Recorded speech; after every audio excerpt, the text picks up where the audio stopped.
Bueno, vamos a empezar, si les parece bien, ya pasó incluso el tiempo de empezar. Vamos a empezar viendo, como usualmente, preguntándonos qué vimos la clase pasada, Elizabeth. Bueno, estuve explicando que dentro de la filosofía helenística, para ser un candidato a filósofo es necesario que el individuo se dé cuenta de lo que dice ser. Eh, si no es capaz de darse cuenta de que en realidad no se comporta como él dice que hay que comportarse, si no se ve a sí mismo, si no cuestiona sus actos, no puede ser filósofo. Ah, un ejemplo de eso se da muy común con los psicólogos, ¿no? Que cuando alguien conoce a un psicólogo y lo ve preocupado y todo eso, siempre le dice, bueno, y si tú estudiaste psicología, ¿por qué no sabes resolver tus problemas? Bueno, ese es un ejemplo. Otra cosa que vimos también fue sobre la moral, que los filósofos helenísticos, bueno, sobre todo basado en Sócrates, es que no existe como tal lo malo, sino que es pues ignorancia, es casi como sinónimo de error. Bueno, así lo entendí yo. Y es mi aportación. Elizabeth, necesitas profundizar un poco más en el tema. Owen, ¿qué agregarías de la clase anterior? Pues estuvimos viendo un poco sobre lo que significaba Eros, ¿no? Bueno, qué es lo que representaba Eros. Y también podrá completar un poco con lo que leí estos días, precisamente sobre el banquete, que se me figura, o sea, lo hice como así, premisa uno, premisa 2, que Eros vendría siendo con la premisa uno, que es el amante de la sabiduría, y la premisa 2 sería que el filósofo, o en este caso Sócrates, sería también el amante de la sabiduría, y como conclusión podría decir que Eros y Sócrates al fin de cuentas pueden ser iguales, ¿no? O parecidos. Bueno, pero acuérdate que lo que estamos leyendo fundamentalmente es Pierre Hadot. ¿Lo estás leyendo? ¿Estás leyendo el libro de Hadot? Sí, precisamente estuve leyendo a Dot. También, bueno, de por sí a mí me gusta mucho el banquete. Fue una de mis primeras lecturas. Ya. Bueno, Víctor, ¿qué es lo que Hadot sostiene a propósito del banquete? Él propone una lectura sobre el banquete en la que supuestamente lo que se propone el diálogo es hacer una analogía entre Eros y Sócrates, ¿no? Pero Sócrates en tanto filósofo, ¿no? Y en tanto filósofo se refiere a que, como hemos estado viendo, a una filosofía que propone no solamente un saber teórico, ¿no? Sino primero, antes que nada, un saber ante la vida. Y este saber ante la vida, algo muy interesante que vimos la clase pasada, es que justamente aquí la filosofía, antes de ser un sistema teórico, antes de ser lo que sea, ¿no? Es un acto, ¿no? Y eso me llama mucho la atención, porque entonces es como si la filosofía, porque muchas veces pensamos a la filosofía y decimos, bueno, es una disciplina académica, ¿no? Es una disciplina humanística, X, Y, Z, ¿no? Pero aquí la filosofía se entiende como un acto, ¿no? Como algo que se hace y se demuestra tanto en el discurso como en el día a día, ¿no? En la vida cotidiana. ¿Qué más, Víctor? ¿O hasta ahí llegas? No, bueno, es que como pensé que nada me preguntaba eso. Bueno, algo que también me llamó mucho la atención y que usted hizo bastante, nos hizo bien en señalar, fue esta relación que tiene la idea del eros con la filosofía, ¿no?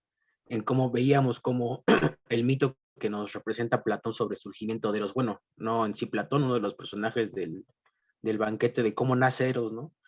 Que nace de dos deidades por así opuestas, ¿no? Una opulenta y rica y otra menesterosa. Entonces, este Eros surge como alguien que vive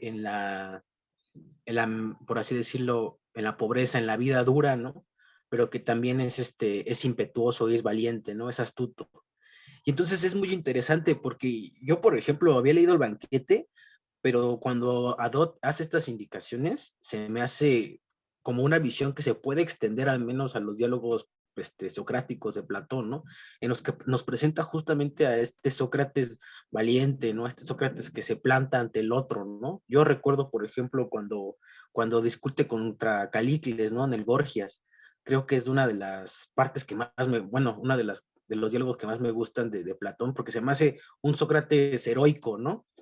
Y justamente esta analogía entre Sócrates y Eros, se me hace que trata de proponer una figura del filósofo, sí, como uno que tiende al conocimiento, que lo desea, pero que en ese actuar, en ese ir hacia el conocimiento, en ese amor, es también una figura heroica, ¿no? Una figura que se antepone ante las adversidades. Y creo que esto ya lo hemos visto en algunas discusiones, ¿no? Sobre todo en el café filosófico, cuando hablábamos de los cínicos y los estoicos también, ¿no? Y cómo es que estos hombres se anteponían a adversidades reales de la vida cotidiana, ¿no? Al hambre, a los ejercicios físicos, ¿no? ¿Cómo se puede decir? A la dureza del piso, ¿no? A la esclavitud en el caso de Diógenes, ¿no? Sí, entonces a mí se me hizo muy interesante esta analogía entre la figura de Eros y el filósofo. Y según yo, bueno, esto ya es según yo creo que aún tiene mucho que enseñarnos y al menos podría haber personas que creo yo sí podrían aún completar, aún ¿cómo se puede decir? Aún enseñarnos un poco de esa actividad heroica filosófica, ¿no? Muy Ojalá bien. existieran personas así. Bueno, gracias, Víctor. Sí. Alexa, ¿qué más? ¿Qué dirías tú? ¿Qué agregarías? Bueno, precisamente en este surgimiento de Eros, a través de la unión de Penia, que es la pobreza, y Poros, que es la riqueza, Diotima le menciona a Sócrates este pronunciamiento, esta postura que va a tener el filósofo respecto a, o frente a los sabios, ¿sí? Mencionábamos que o eres sabio o no lo eres. Sabio es aquel que va a llegar a la excelencia y no va a haber intermedios, no se va a hacer poco o más o menos sabio, sino otra vez lo eres o no lo eres. Sin embargo, esta figura plena solamente recae en unos pocos. Y bueno, Diotima presenta esta diferencia entre los que son sabios y los que no son sabios. Y entre los que no son sabios hay una subdiferencia entre los que son inconscientes de su ignorancia, y en estos recaerán los insensatos, y entre los que son conscientes de la ignorancia. Y aquí es en donde estarían postrados los filósofos.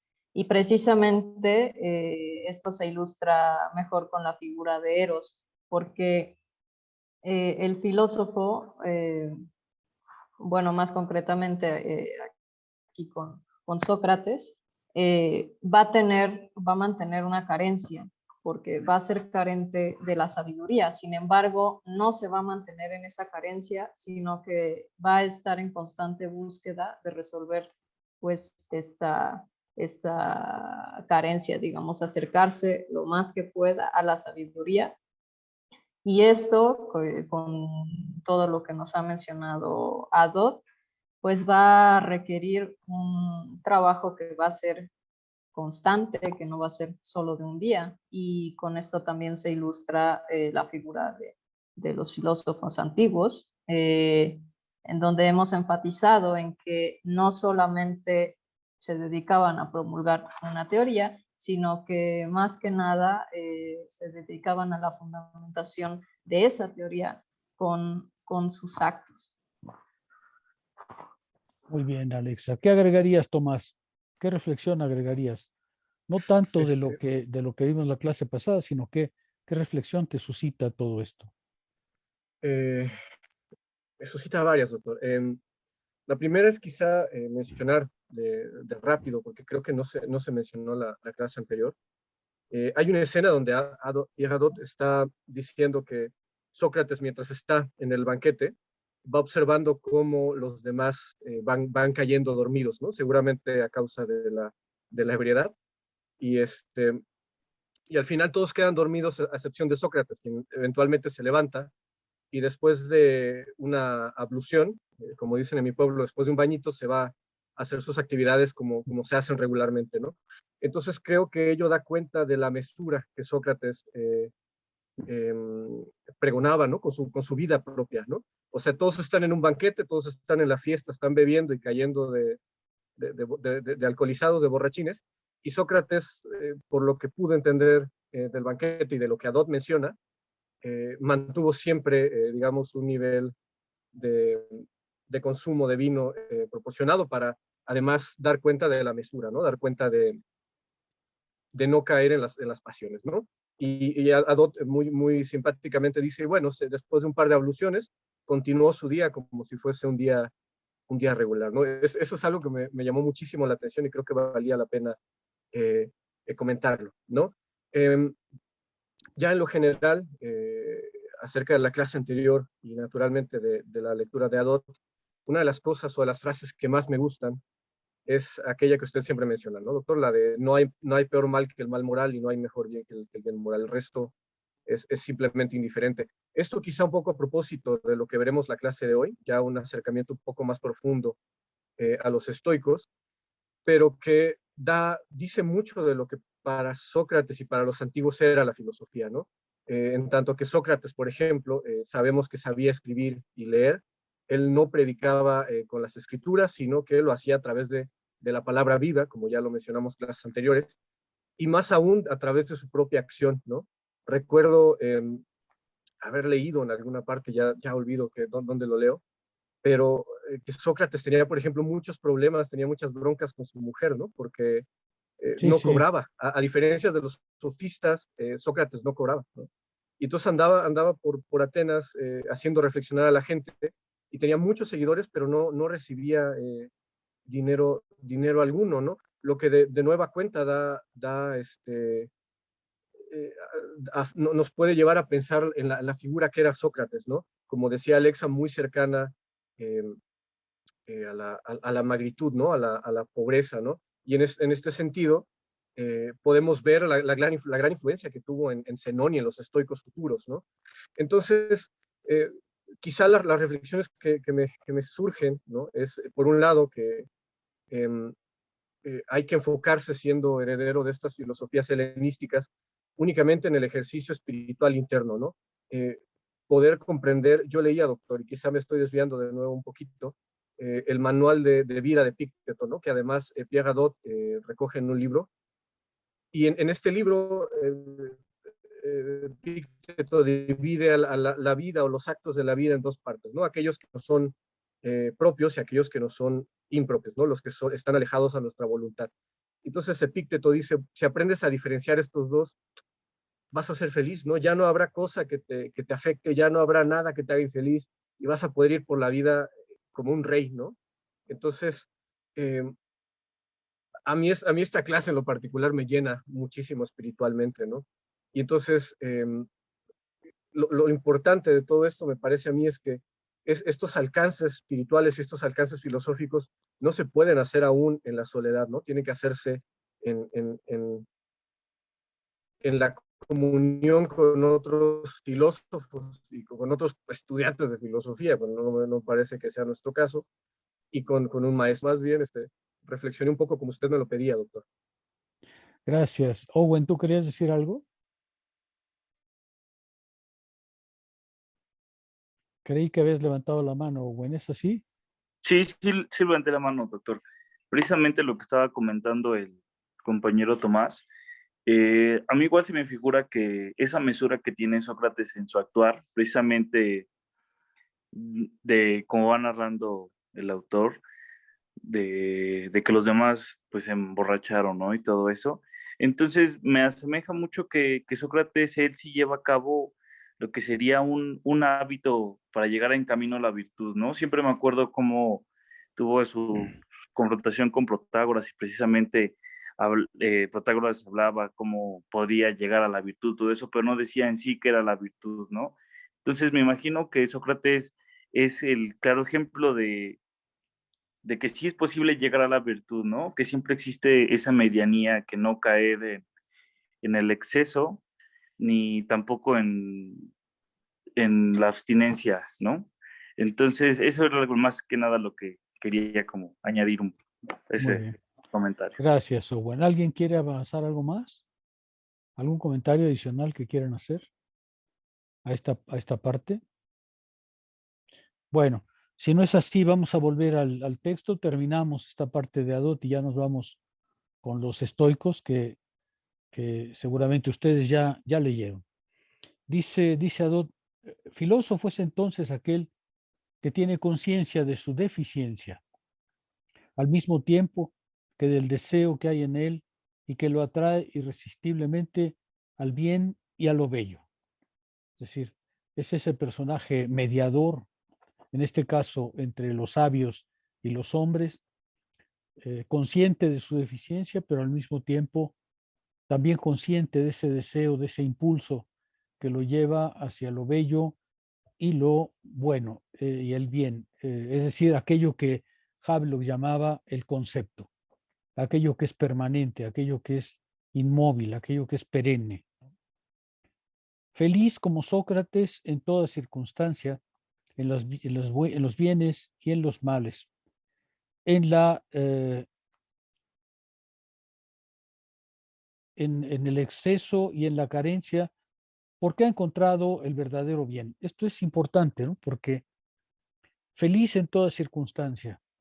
Lo que estas filosofías van a buscar es justamente un momento, un estado, un modo de ser imperturbable, inmodificable, inalterable. Todas las escuelas, por los medios que les son propios, van a buscar sin duda este propósito, que es lograr un estado de absoluta serenidad, de inmovilidad espiritual, en el sentido de evitar las conmociones a las que el mundo nos sujeta y a las cuales pues, nos solemos entregarnos. Feliz en toda circunstancia, en la abundancia o en la carencia. ¿Por qué? Porque ha comprendido que el verdadero bien no está ni en el exceso ni en la ausencia, ¿no es verdad? Es indiferente a las cosas que seducen a los demás.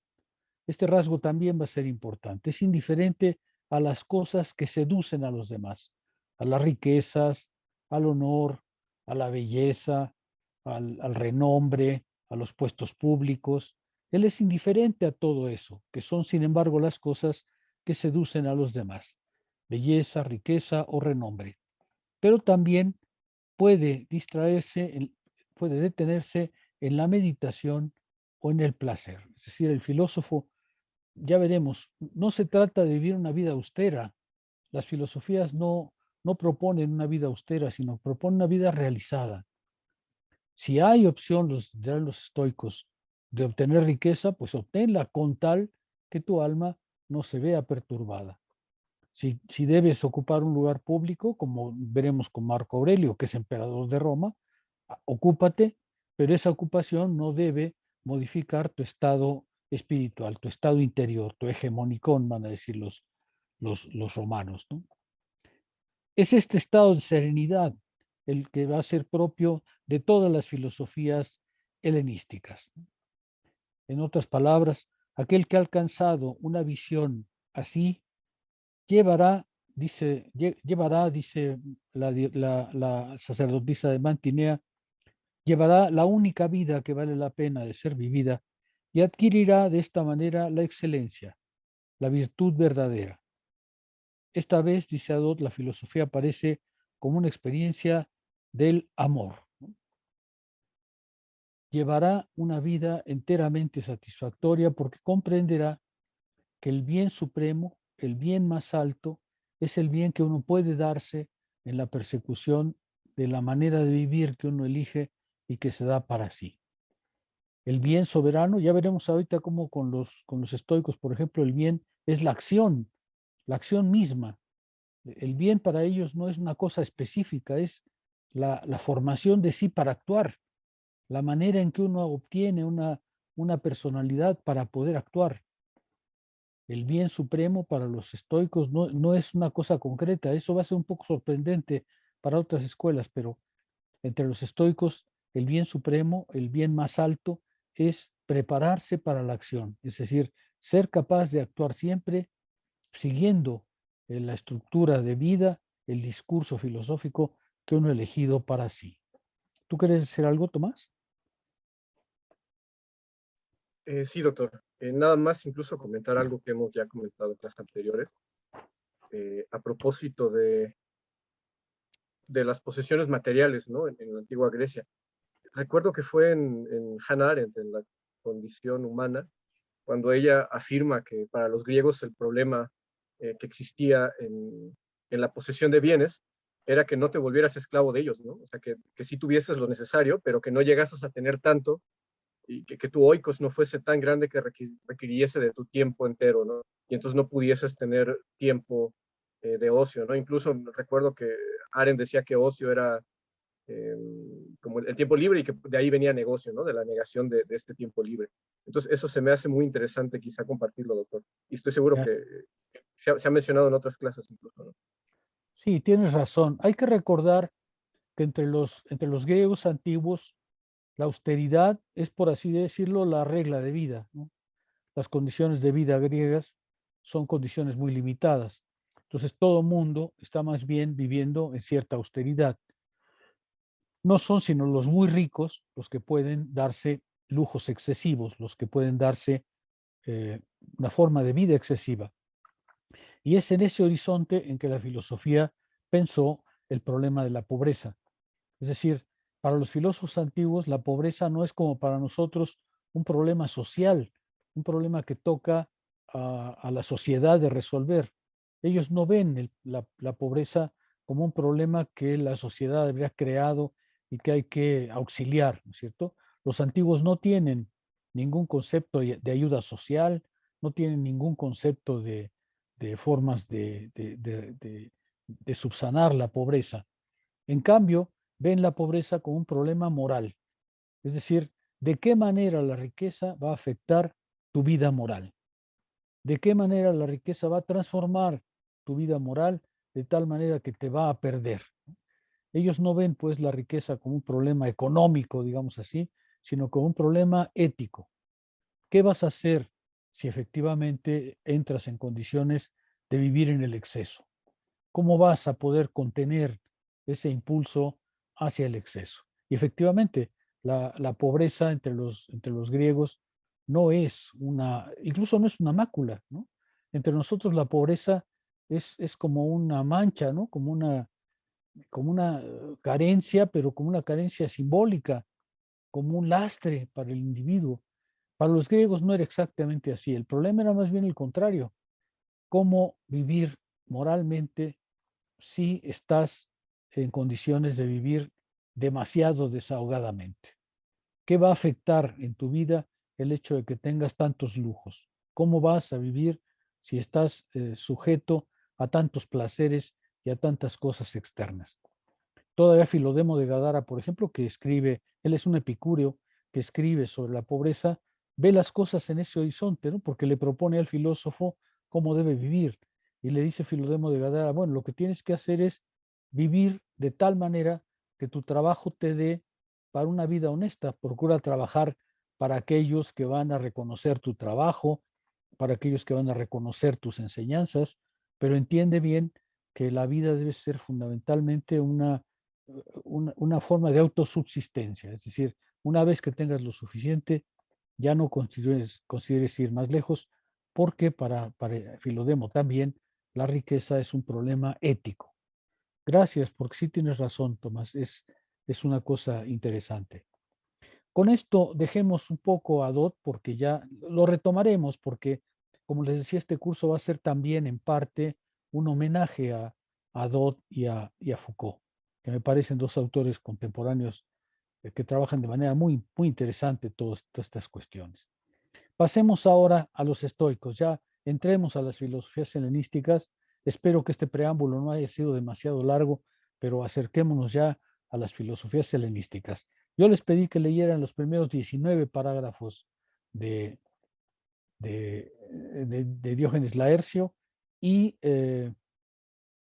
empezaran con la ética a partir del parágrafo 84, si no me recuerdo mal. Vamos a comentar porque creo que el libro de Diógenes Laercio es indicativo justamente de esta perspectiva que nosotros hemos visto. ¿Cómo empieza el libro de Diógenes Laercio? ¿Por qué les pedí que leyeran los primeros parágrafos? Díganme, ¿qué encontraron ahí? Doctor, no sé si me confundí o algo pasó, pero recuerdo que había dicho que leyésemos el libro séptimo, o estoy en lo... ¿Eso es? Sí, leímos Yo el recuerdo libro séptimo, empezando por Zenón, del justo Claro, parágrafo íbamos a ver 1 lo al de 10, los estoicos, ¿no? pues es que y del Zenón es el parágrafo 1 al fundador. 19. Sí, es que, sí, Sí, es que Zenón es el fundador del estoicismo. O sea, sí, doctor, sí, sí. sí. ¿Qué encontraron ahí? A ver si lo leyeron. Ah, ok, entonces sí era eso lo que teníamos que leer, doctor, porque no, Sí, parece sí, que no. No, sí, pues sí. una historia muy interesante, doctor, muy interesante. A ver, Em, Zenón, hijo de Mnaseas o Demeas, era de Sitio, de un sitio. lugar de Chipre. ¿Y qué más? ¿Por qué empieza Diógenes Laercio con todo eso? Y vale la pena un poco reflexionar, créanme, sobre esto. A ver, ¿qué encontraron ahí? Pues que Diógenes, Zenón buscaba, incluso en el oráculo, un modo para ser feliz, y el oráculo le dijo que tenía que parecerse a los muertos en color, ¿no? Un mensaje un poco críptico. Y entonces él se avesa a leer a libros antiguos, pero una vez yendo en barco, naufraga por Atenas y sube a la ciudad y se queda en un puesto de libros. Me imagino que no era como los de nosotros, En una librería, pero sí, sí, era una es una librería. librería, pero se pone a leer el libro séptimo, Escucha el libro leer, 2 de dice, los comentarios de Genofonte. Y escucha el libro de la memorabilia de Genofonte. A ver, déjenme empezar por esto. Vean ustedes que Diógenes Laercio empieza por describirnos al autor. ¿Por qué? Bueno, pues otra vez, porque ahí se ve justamente lo que hemos venido insistiendo en este curso. Diógenes Laercio piensa que es muy importante dibujar al hombre porque en el hombre tiene que estar reflejada su doctrina. Incluso nos dice, pues era flacucho y medio moreno, y por eso le decían Sarmiento, ¿no? O sea, el, Sarmiento el, egipcio. el, sí, el Sarmiento egipcio. Los egipcios eran en la época antigua los negros, ¿no? Cada vez que los griegos querían referirse a Satán o a un hombre negro, hablaban de los egipcios porque pues estaban más tiznaditos que ellos, ¿no? Y entonces los egipcios son siempre los prietitos del asunto, ¿no? Y entonces, ¿por qué Diógenes Laercio empieza por ahí? Esa es una razón interesante por la cual les decía que nadie en los cursos de filosofía no leen a Diógenes, porque consideran que todo esto pues no es filosofía, ¿no? ¿Qué ganamos con saber que era flaquito y prietito, ¿no es cierto? Y además austero. Bueno, es que Diógenes considera, como la filosofía antigua, que hay que empezar por conocer al hombre, porque el hombre es su doctrina, porque la vida del hombre tiene que reflejar la naturaleza de su doctrina. No puede ser que Zenón sea el primer estoico y se entregue a lujos. Por eso es que tenemos que hablar un poco de esta parte, porque nos empieza a contar cómo incluso se llega a la filosofía, ¿no es cierto? Dice que fue a preguntarle al oráculo de Delfos y le dijeron una cosa medio incomprensible, ¿no? Toma el color de los muertos. Y él lo interpretó como que pues ponte a leer los libros de los antiguos y ahí encontrarás la calma, ¿no? Encontrarás la paciencia, ¿no es cierto?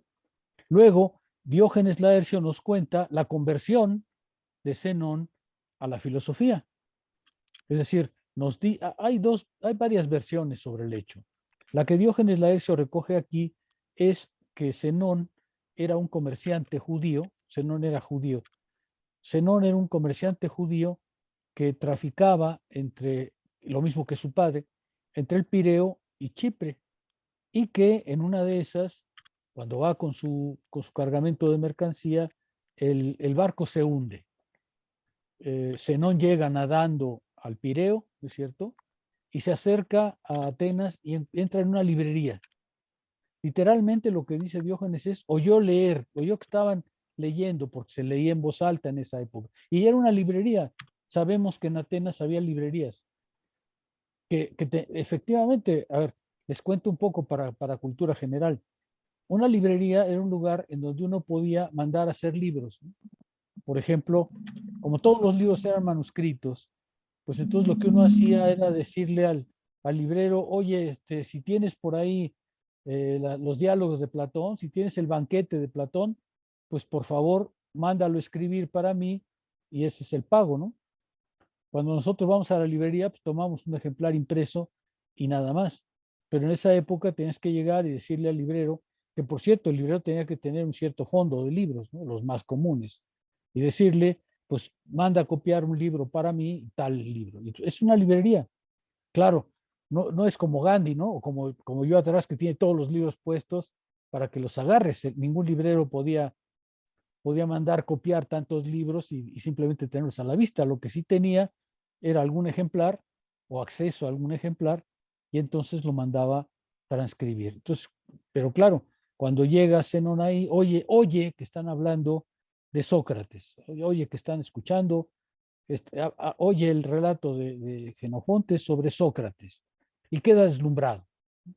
Fíjense, esta es la conversión a la filosofía, la transformación a la filosofía, el ingreso a la filosofía. Lo digo porque hay otra variante que dice que el padre de Zenón, que también era comerciante y también traficaba entre Atenas y Chipre, solía llevarle al niño, a su hijo, a Zenón como niño, los diálogos de Platón, y que entonces Zenón había leído a Platón antes de su salida a Chipre. Sea de cualquier modo, lo cierto es que es importante la conversión en filosofía. ¿En qué momento se transformaba uno en filósofo? Hay algunas conversiones muy simpáticas, por ejemplo la de Polemón. Vamos a hablar de este término conversión, porque conversión es un término que interesa a la filosofía, porque es una transformación de sí. Bueno, por ejemplo la de Polemón es muy curiosa porque cuentan que un día Polemón se fue de parranda toda la noche en Atenas. O sea, imagínense ustedes que Atenas también tenía sus antros, ¿no? Y entonces se pasó toda la noche en plena farándula y claro, va caminando en la mañana medio ebrio, ¿no es cierto? Y lleva un gorrito de estos de fiesta en la cabeza y lleva serpentinas y confeti en los hombros, ¿no es cierto? Y de repente encuentra una clase, no me acuerdo de quién es, pero es en la academia, a lo mejor es de Arcesilao o de Carneades. Oye hablar un filósofo, entra de improviso a una sala y oye hablar un filósofo. Y ese día Polemón se transforma en filósofo, decide que la vida tiene que ser como el profesor de filosofía se le está contando, renuncia a su vida y después de una noche de pachanga se convierte a la filosofía. Esto porque a los filósofos antiguos les interesa justo el momento de la conversión. Y aquí la conversión es, como va a decir Zenón más adelante, pues fue una desgracia, pero fue una felicidad mi naufragio, ¿no? Es una desgracia porque perdí todo lo que tenía, pero en cambio llegué a la filosofía, que es la mayor felicidad. Bueno, hay otras versiones, como ustedes han visto también, que dicen que no, que era rico, pero que regaló su riqueza y que, en fin, ¿por qué importa todo esto comentarlo? Porque decíamos una de las primeras clases, en la filosofía antigua debe haber una perfecta concordancia entre la vida y la doctrina. Es decir, al filósofo se le van a atribuir muchas cosas que probablemente no hizo o no vio, pero que coinciden con su doctrina. Y entonces la antigüedad las considera verdaderas. O a la inversa, hay muchas cosas que le achacan y que no coinciden con su doctrina. Y entonces la antigüedad los considera como falsos. ¿Por qué? Porque hay tal cercanía entre la vida y la doctrina que uno puede deducir lo que el filósofo diría o haría en tales circunstancias. Y por eso la filosofía antigua se llena de anécdotas. Anécdotas que a veces son, en Diógenes Laercio, yo lo estudié en mi libro, Palabras de Filósofos, hay anécdotas, por ejemplo, que son tan significativas que las aplican a muchos filósofos, y lo hace el mismo Diógenes, ¿no? Diógenes mismo tiene una anécdota que refiere a los cínicos, pero que refiere también a los epicúreos. O sea, una anécdota era como un relato que era al mismo tiempo una lección de vida, ¿no? Alguien había dicho una cosa y entonces responde de tal manera, como las anécdotas de Diógenes, ¿no? Al filósofo se le ve, como decía Sócrates, en la calle filosofando, se lo encuentran en la calle y en la calle tiene que mostrar quién es y qué clase de doctrina tiene. Por eso es que Diógenes empieza de esta manera. No, la historia de la filosofía, las historias de la filosofía, les digo, generalmente no recogen estas cosas porque creen que no tienen ninguna importancia, pero para los antiguos, como hace Diógenes Laercio, sí que tiene importancia. ¿Qué más encontraron ahí? Vean ustedes el sentido de esta primera parte. Este distanciamiento que toma respecto a su maestro, A ¿no? Crates. En torno a los cínicos, ¿no? Sí, porque en ese Cuando- momento pasaba Crates, ¿no? Y entonces el librero le dice, pues síguete a ese, síguete a ese, síguete a ese. Eso es importante porque ahorita comentaremos, el estoicismo quedó vinculado en un primer momento al cinismo. Y entre estoicos y cínicos hubo una gran cercanía, una gran amistad. Bueno, ¿qué más? Sí, bueno, y está esta anécdota de cuando Crates le pasa una olla llena de sopa De de lentejas. lentejas y le dice que la transporte por el cerámico, ¿no? Y cuando Crates ve a Zenón avergonzado, le da un golpe a la olla y se cae y se rompe. Sí, sí. A ver, Y a- eso es interesante porque en Atenas no se comía nunca en público. En Atenas no hay restaurantes, no hay restaurante que se llama el Dragma Feliz. No, eso no hay. Entonces nunca se come en público. Y cuando le piden a Zenón que atraviese el cerámico es una plaza central en Atenas. Entonces que atraviese el cerámico con una olla con un plato de lentejas en la mano, pues no se atreve porque eso es desafiar a la costumbre, ¿no? Y entonces Crates se molesta y está la anécdota de que lo corra, ¿no? Pero mientras lo corrió, hubo ahí una cercanía muy fuerte. ¿Tú querías decir algo, Marco? Sí, pues solo para añadir un poco a esta unidad, ¿no? de vida y doctrina, me llamó mucho la atención la historia de este filósofo que se transforma y que era boxeador, ¿no? Se me hizo como muy curiosa esa historia de cómo pues abandona, digamos, como que esta vida de pues sí, más bárbara, teniendo un contacto con un filósofo y entonces como que dedica su vida, pero me parece muy interesante la manera en la que se transforma, ¿no? Porque para él el fin es el esfuerzo y entonces digamos que hay como una dicotomía muy extraña entre que en el día se dedica a las labores, a laborar en la tierra, a sacar agua de un pozo, y en la noche pues se dedica a filosofar, ¿no? Y entonces como que toda su vida se divide en ese esfuerzo intelectual y práctico y bueno, se me hace como justo una historia bastante interesante cuando le preguntan que por qué saca agua del pozo y que dice que también ahí está la filosofía, ¿no? Es como este momento en el que pues da cuenta de que también el esfuerzo conceptual está de la mano, ¿no? O va paralelo a pues a una dedicación práctica, a un elaborarse, ¿no? También. Sí. Tengo la impresión de que era al revés, que filosofaba en el día y en la noche se dedicaba a llenar los aguajes de los demás, ¿no?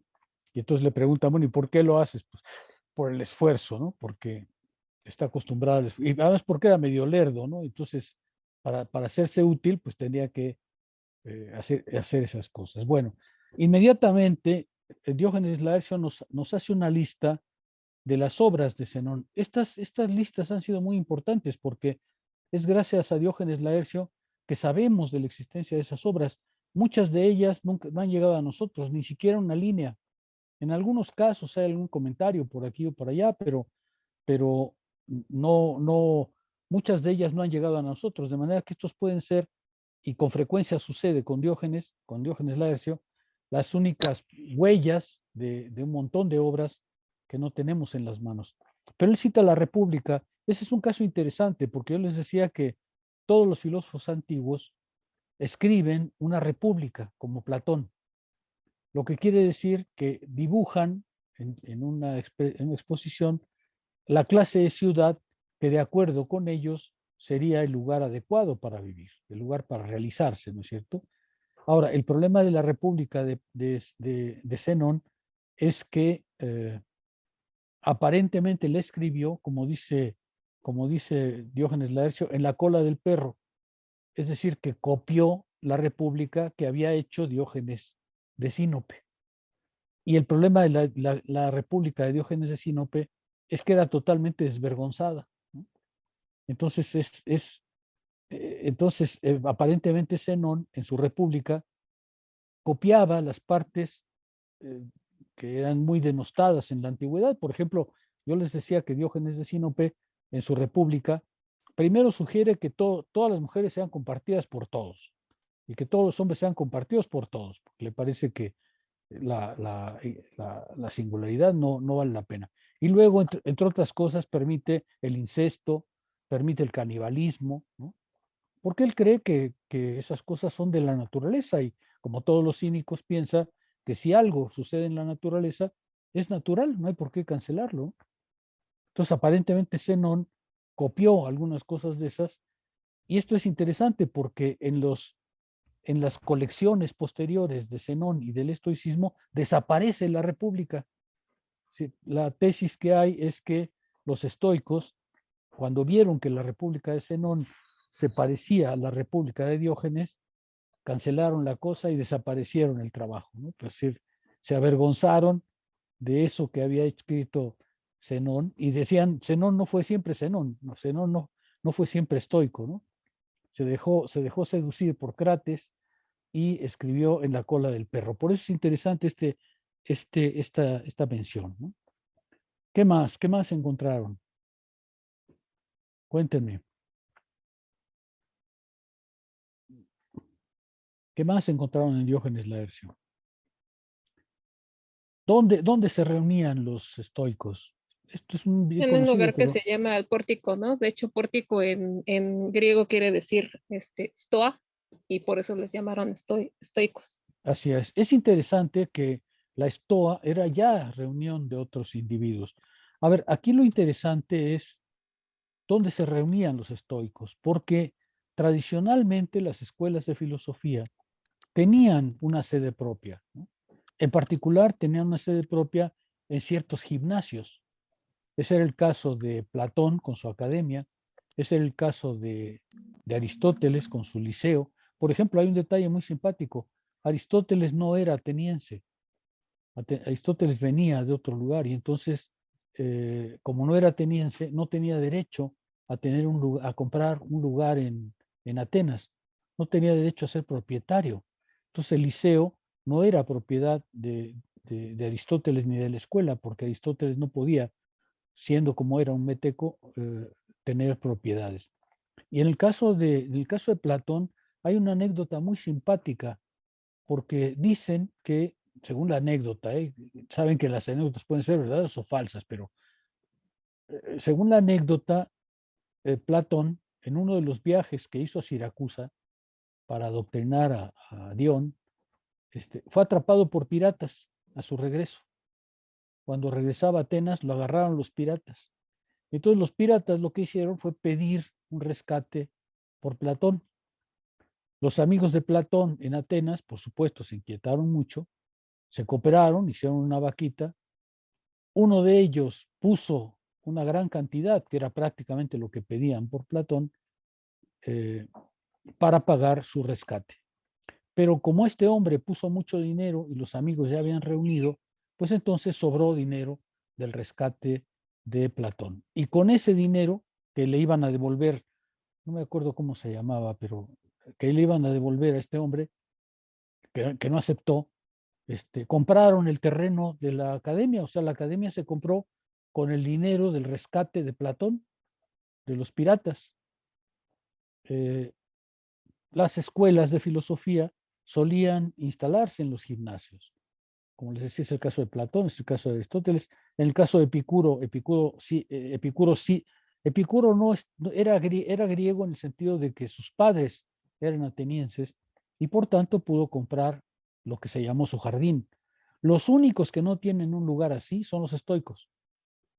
Los estoicos se reúnen en un lugar público, en esta estoa pintada. Pero ese es un lugar público, no es una escuela en el sentido ni de Platón, ni de Aristóteles, ni de Epicuro. Es interesante el dato porque ahí era donde disertaba Zenón. Lo que es muy interesante es que los gimnasios en la antigüedad eran como las salas de conferencia de hoy, eran como las salas estas que uno renta. Por ejemplo, cuando estudié el asunto hace ya muchos años, encontré que se usaban, por ejemplo, como cuarteles cuando venía la guerra. O sea, los gimnasios eran cuarteles para cuando venía la guerra. Pero también era lugar de bodas y 15 años. Se conserva se conserva un documento que dice fulano de tal, padre de sutano de tal, que se casa el día no sé qué, invita a ustedes al gimnasio, no sé qué, porque va a haber una gran pachanga para festejar la boda de mi hijo, ¿no? Entonces, o sea, fiestas de 15 años y de bodas también se hacían en los gimnasios. Pero los estoicos no tenían un gimnasio, sino un pórtico pintado, y un pórtico pintado por parte de Polígnoto. ¿Qué más? ¿Qué más encontraron? La parte siguiente me interesa mucho. En el apartado 6, ¿qué encontraron? En el parágrafo 6.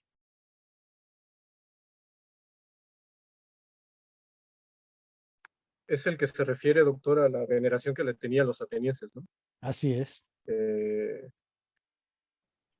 Dice, por lo que desde luego, entendí, los atenienses honraron mucho a Zenón, tanto que le hicieron depositario de las llaves de las murallas y le premiaron con una corona de oro y una estatua de bronce. ¿Por qué importa este detalle? Si ustedes leen más adelante veremos, porque reconocen que Zenón ha sido un hombre de bien, porque reconocen el papel que Zenón ha hecho en la vida pública. Y entonces Atenas, fíjense, Zenón es chipriota, de sitio. Atenas vota toda la asamblea para reconocer la vida de Zenón, porque la vida ejemplar de Zenón, la vida excepcional de Zenón, justifica que la ciudad lo honre con una estatua de bronce y con una corona de oro. Nada, ni más ni menos, imagínense ustedes, ¿no? Estamos hablando de un filósofo que muestra en su vida de tal manera su doctrina que la ciudad acaba premiándolo, honrándolo como de manera excepcional, porque eso lo va a pagar Atenas de manera excepcional. Por eso Diógenes Laercio hace énfasis en eso, ¿no? La ciudad dedicó un homenaje a este hombre porque Zenón ha tenido una vida esplendorosa. Zenón ha tenido una vida en el esplendor de la vida. Eso me parece otra vez muy importante para que vean ustedes cómo la filosofía era en realidad ese modelo de vida, ese elogio de sí mismo que daba sentido incluso a este reconocimiento, ¿no?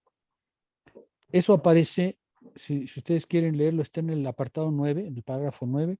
Dice Diógenes Laercio, he considerado necesario traer el documento, ¿no? Y dice el documento, puesto que Zenón de Sitio, hijo de Mnáseas, que ha vivido durante muchos años en la ciudad dedicado a filosofar, y que también en los demás respectos se ha portado como persona de mérito, exhortando a quienes acudían a su encuentro a la virtud y la moderación, los ha estimulado a los fines más elevados, presentando a todos como ejemplo su propia vida en perfecto acuerdo con las doctrinas que él profesaba. Fíjense, decíamos, la filosofía antigua es un modo de vivir, es una elección de vida, pero es una elección de vida que debe ser congruente con lo que se exhibe.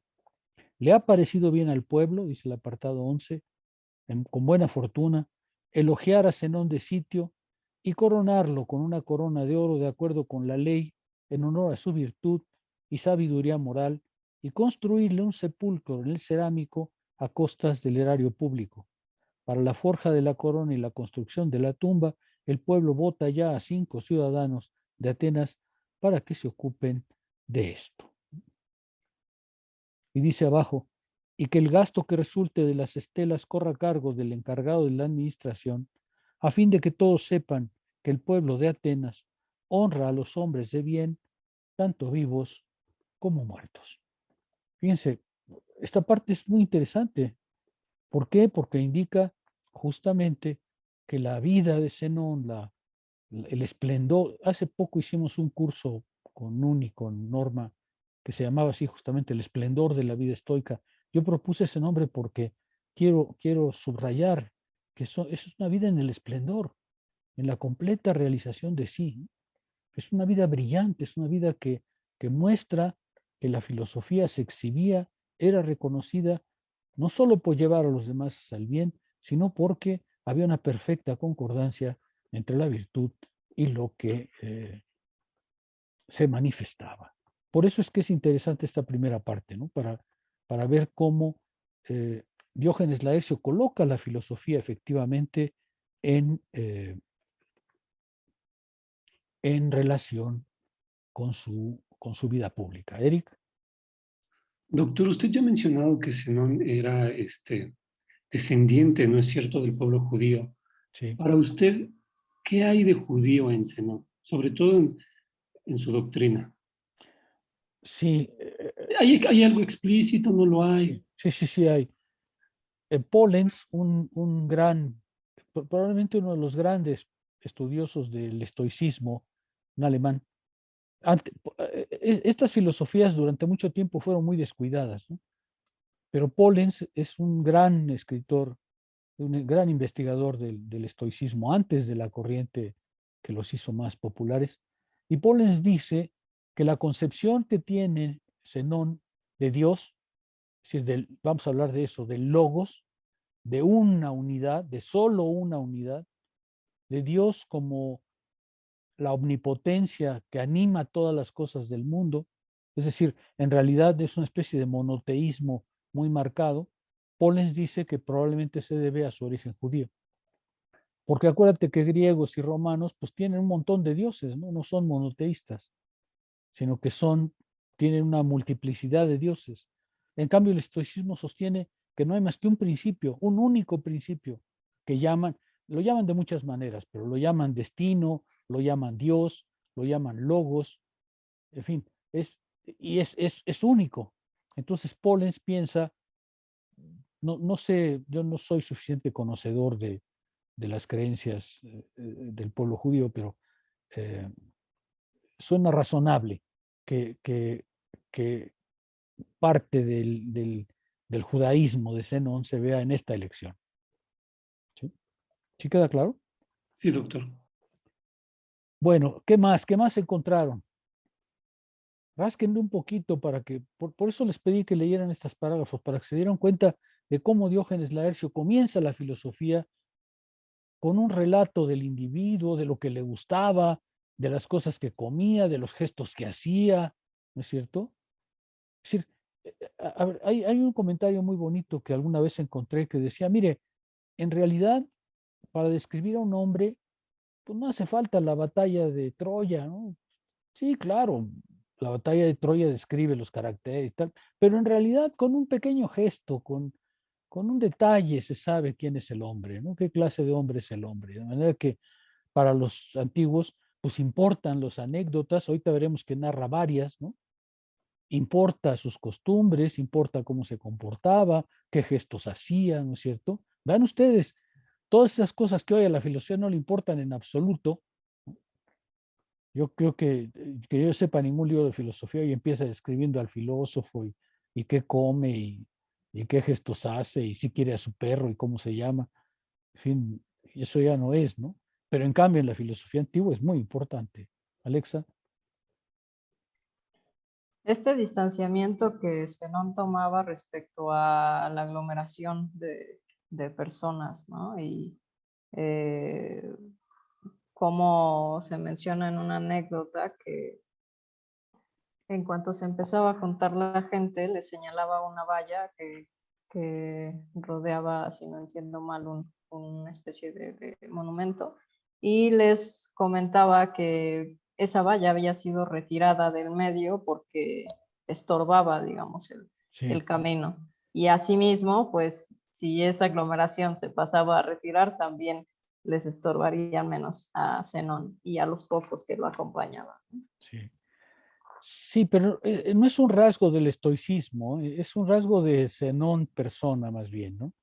Los estoicos, hay un principio estoico muy importante que vamos a encontrar muy rápidamente que se llama el kazekón, que han traducido en lenguaje moderno como el deber. Y entonces los estoicos dicen, cumple tu deber, cumple tu kazekón. Los latinos lo tradujeron como officium, cumple tu oficio. Es decir, si te toca en la vida ser general, cumple la tarea de general. Si te toca en la vida ser profesor de filosofía, pues cumple como profesor de filosofía. Si te toca en la filosofía ser, no sé, luchador del Pancracio, pues cumple como luchador de Pancracio. No, no. La vida no es para vivir retirado, la vida es para que cumplas el papel que el Logos te dio, ¿no? Y entonces, no, ellos no son retirados de la vida, lo son los epicúreos, pero los estoicos no. Entonces es un rasgo más bien de él, pero es que creo que lo que quiere Diógenes Laercio es mostrarnos un hombre muy austero, ¿no? Un hombre muy autocontenido, un hombre nada entregado a los demás, ¿no? Me parece que es más bien el rasgo que intentan mostrar, ¿no? Marco, Marco y Tomás. ¿Sí quedó respondido, Alexa? Sí, profesor. Sí, justo a mí me parecía muy interesante también que pues se refieren las anécdotas que tenía una conducta muy frugal, ¿no? Y que, por ejemplo, evitaba el contacto sexual. Dice que habían tenido nada más como un encuentro por ahí para demostrar que no era misógino, ¿no? O sea, como que eh, estaba muy enfocado también en este autocontrol, ¿no? Todo este rollo como de la dietética que llevaba en su vida, yo creo que las anécdotas focalizan justo evitar la vanidad también, ¿no? Y la práctica de una humildad constante, ¿no? Y me parece interesante porque también está la idea del justo medio, ¿no? Creo que, por ejemplo, esta anécdota en la que refiere que no se negó a darle lecciones a un rey más que porque ya estaba muy viejo, nos hacen darnos cuenta de que en realidad tampoco estaba, o sea, esta aperturidad de darle lecciones a un rey y a un mendigo, pues también conducen a esta idea del justo medio, ¿no? De que hay una práctica de humildad en la filosofía en la que tú no te vas a poner como en un pedestal y pues no vas a rechazar a nadie que tenga el compromiso por aprender, ¿no? Él reconoce en el rey que le manda la carta, pues este ímpetu o el deseo, ¿no? Por el saber y lo reconoce como una cualidad de un hombre de bien, ¿no? Sin embargo, también puede reconocer esa misma calidad de un hombre bueno en un mendigo que también puede acercarse de manera diferente a sus lecciones, ¿no? Y Sí. pues por último, esta templanza, ¿no? Creo que esta templanza en el actuar y esta prudencia en el hablar también que dice de la anécdota donde hace referencia al paralelismo entre el borracho y el charlatán, ¿no? Entonces creo que justo va a esta frugalidad, a esta humildad, a esta práctica pues, del control de sí, ¿no? Sí, tienes razón. ¿Qué pensaba Antígono y qué relación tenía Antígono con Zenón? Cuéntenme. Antígono es el rey al que se refiere Marco. Pues justamente Antígono le escribe una carta a Zenón donde le ruega que vaya a vivir con él a Macedonia, ¿no? para Es que lo tome es como... muy interesante lo que dice Antígono, ¿no? Yo te supero en riquezas, pero tú me superas en sabiduría. Sí, y justo le ruega al octogenario que vaya con él para que sea maestro suyo y a la vez sea maestro de los macedonios, ¿no? Porque decía que aquel que procuraba la virtud para el gobernante la procuraba también para los vasallos. Y a mí me interesa mucho, doctor, la respuesta que tenía Zenón a Antígono, ¿no? Porque si bien no puede ir porque ya tiene 80 años, le envía a un esclavo y le envía a Filónidas Tébano, ¿no? Los Eh, alumnos, sí. Los alumnos. Eh, y se me hace interesante porque dice que a pesar de que son sus alumnos, no lo superan en virtud, pero sí en las fuerzas físicas, ¿no? Eso se me hizo muy interesante. Y justo el comentario que quería hacer hace rato, doctor, no sé si ya me estoy desviando de lo que usted quería remarcar, era la magnitud con la que Zenón se manejaba, ¿no? En tanto que Diógenes dice que una vez que Crates había caído en desgracia, y creo que por ahí va el comentario de Marco, Zenón agarra entiendo que era como una vaquita, intentó hacer una vaquita, ¿no? Y iba por toda Atenas intentando recaudar dinero para ayudar al maestro, y que logra recabar casi 2,000 talentos, y a pesar de tener tanto dinero en sus manos, se alimentaba solo con un panecillo untado con miel y un poco de vino, ¿no? Y a lo que iba Marco, me parece, era también que además de que tenía magnitud a la hora de comer, también lo tenía en los deseos sexuales, ¿no? Diógenes menciona que solo se acostó con un par de muchachos y con una chica, con una esclava, para demostrar pues que no aborrecía a las mujeres, ¿no? Pero creo que lo que intenta remarcar Diógenes es justo eso, ¿no? Que a pesar de tener tanto dinero consigo mismo, no lo tocó y se mantuvo magro, tanto en los apetitos gastronómicos como en los sexuales. Sí, sí, sí. Incluso Antígono, cuando muere Zenón, dice que lo admira mucho porque a pesar de tantos regalos que le dio, nunca se consideró como sirviente ni se sintió humillado, ¿no? O sea, está muy bien, ¿no? ¿Qué más? Porque también Zenón podía ser brusco, ¿no? Hay dos anécdotas que son francamente bruscas, ¿no? ¿Cuáles son? A ver, cuéntenme. A ver, como ustedes están hablando mucho, a ver, cuénteme, Eric, o Jorge, o Omar, o Víctor, de esas dos anécdotas en las que Zenón se muestra también muy violento, ¿no?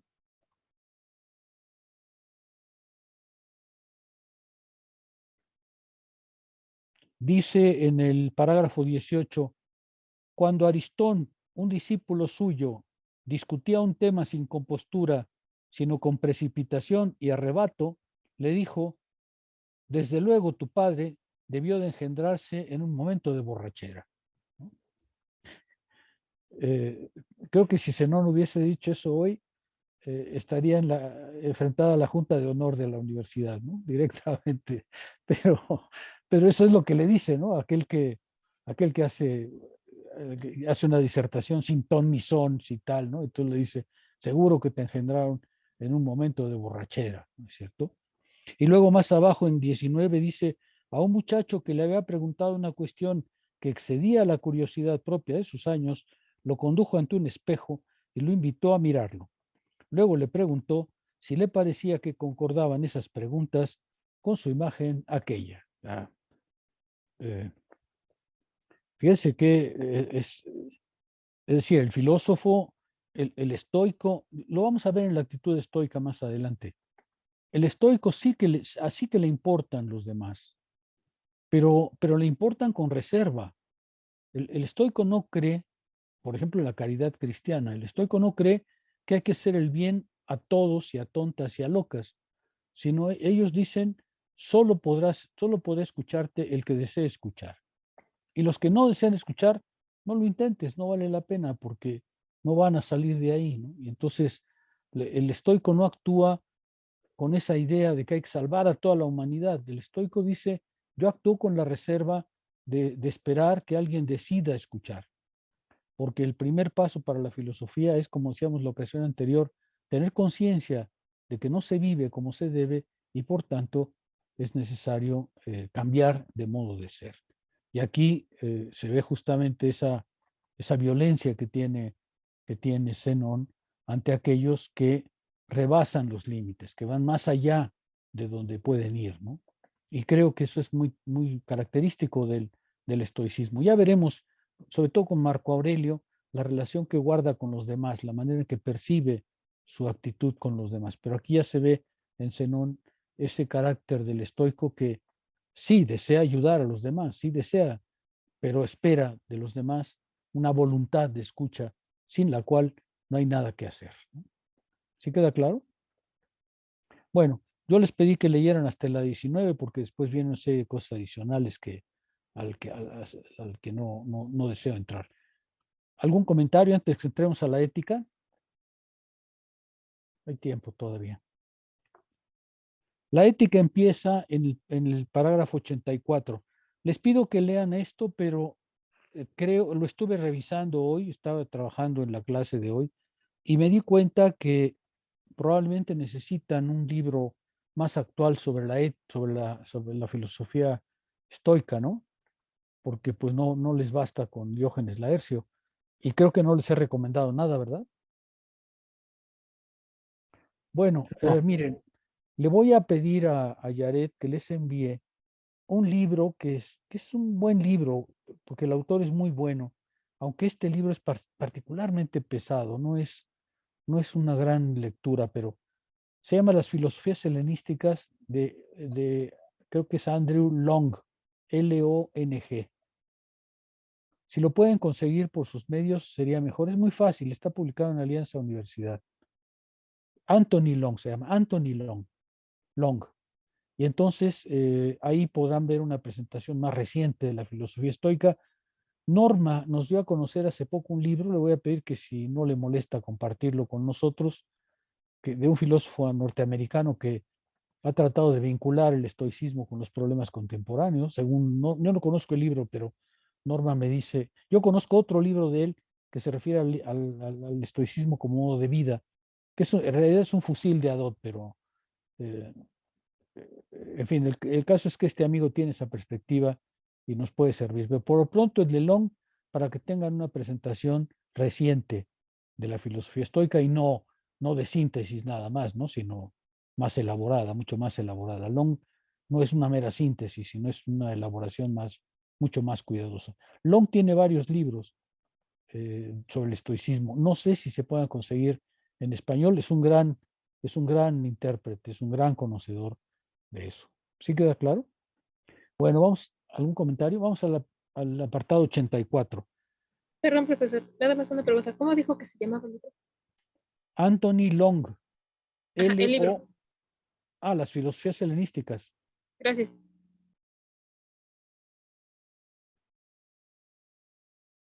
Está publicado en Alianza Universidad. Si lo pueden encontrar ahora en su buscador, seguro que lo ven. Bueno, vamos a pasar a la ética ya propiamente. Ya la primera parte me interesaba para hacer ese vínculo que Diógenes Laercio tiene muy claro entre la vida y la obra. De hecho, como vamos a ver, Diógenes Laercio, al final de la vida de cada filósofo, suele poner un poema hablando de su vida y de su muerte, ¿no? Porque Diógenes se sentía poeta también. Yo les comentaba la ocasión anterior que este libro es un misterio actualmente, ¿eh? No se sabe quién fue Diógenes Laercio, no se sabe dónde escribió, no se sabe en qué año escribió. Más o menos han visto que probablemente es un libro de inicios del siglo III, finales del segundo, y que probablemente tiene que haber sido en algún lugar central, porque Diógenes Laercio cita una gran cantidad de obras, se ve que tiene una biblioteca muy importante, y bueno, la filosofía seguro que circulaba, pero Diógenes es excepcional en el número de libros que tiene. Ya vieron los que cita a propósito de Zenón, pues cita igual a propósito de todos, ¿no? De manera que Diógenes debió haber conocido mucho. Aparentemente el libro fue escrito para su hijo, como una especie de legado a su hijo. No fue escrito para filósofos, sino como un legado a su hijo. Y por eso se percibe ese vínculo de la manera de vivir y la filosofía. ¿Sí? ¿Ok? Bueno, vamos a los parágrafos 84. ¿Tuvieron oportunidad de leerlos? ¿Qué dicen? ¿Qué encontraron? A ver, vamos a empezar. Parágrafo 84.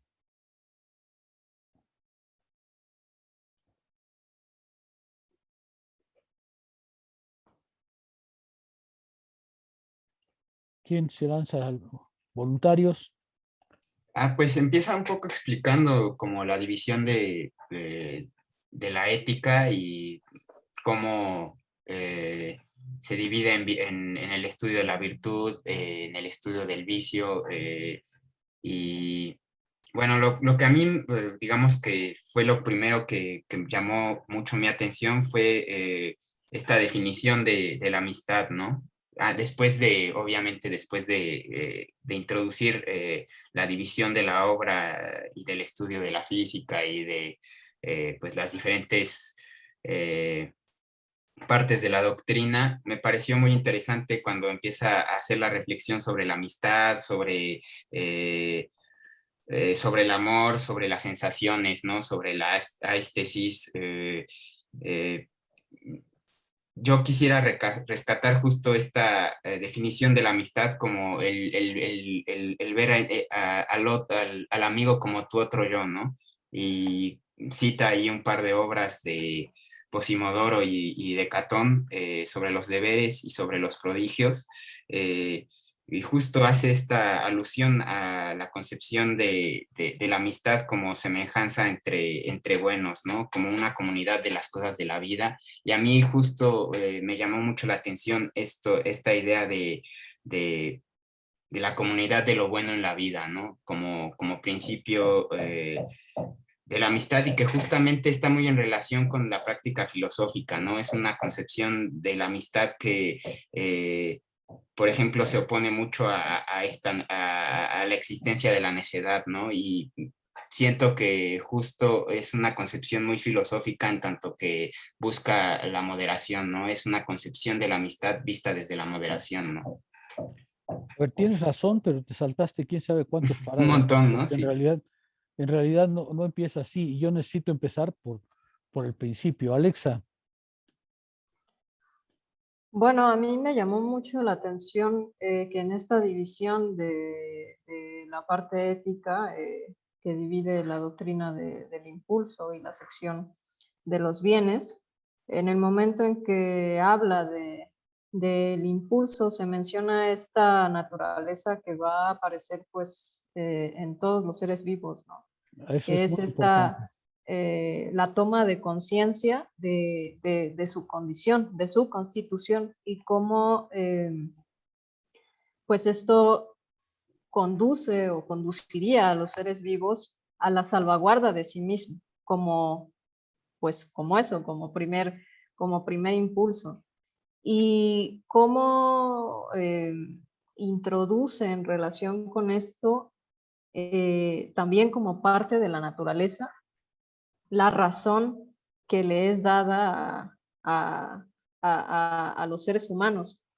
Y bueno, a mí me da la impresión de que pues nos presenta como dos naturalezas, ¿no? Bueno, esa es la impresión que da, pero no separadas, sino como en constante relación, porque primero está ese impulso de conservarse, de saberse a sí mismo, digamos, en el desarrollo de la vida, en la salvaguarda de sí mismo, y a la par de esto está la razón que hace al ser humano, pues, tomar un camino más elevado, pero sin salirse de ese primer impulso. Eso es lo que a mí me llamó la atención. Así es, ese es el punto central al que vamos a dedicarle toda la parte que resta de la sesión de hoy. Dice Diógenes Laercio que los estoicos dividen la ética en una parte del impulso, el hormé, y la otra parte en la sección de los bienes y los males, las pasiones, la virtud, en fin, las elecciones. Dediquémonos a la primera parte, que es a la que le dedica los siguientes parágrafos. Es el hormé. El hormé. Es decir, los estoicos piensan, y eso es lo que va a desarrollar Diógenes Laercio, que todos los seres vivos, absolutamente todos los seres vivos tienen dentro de sí un impulso, una hormé a perseverar en su ser. Este es un principio metafísico muy importante que vamos a ver reaparecer hasta Spinoza.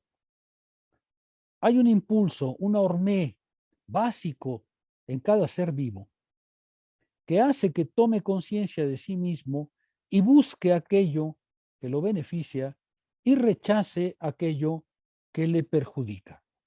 Es decir, la filosofía estoica empieza por decir todos los seres vivos, sin excepción, desde las piedras hasta los dioses, ahorita hablaré un poco de eso, tienen un impulso para perseverar en su ser, para ser lo que su naturaleza les exige ser, para realizar su ser en la naturaleza. Eso es muy importante porque es uno de los principios estoicos básicos, ¿no? Todo lo que existe, en el universo estoico, todo lo que existe está animado por un único impulso, por un único principio que ellos llaman logos. Ya hablaré de la física en otro momento, pero no quiero empezar por la física porque si no el curso sea muy aburrido.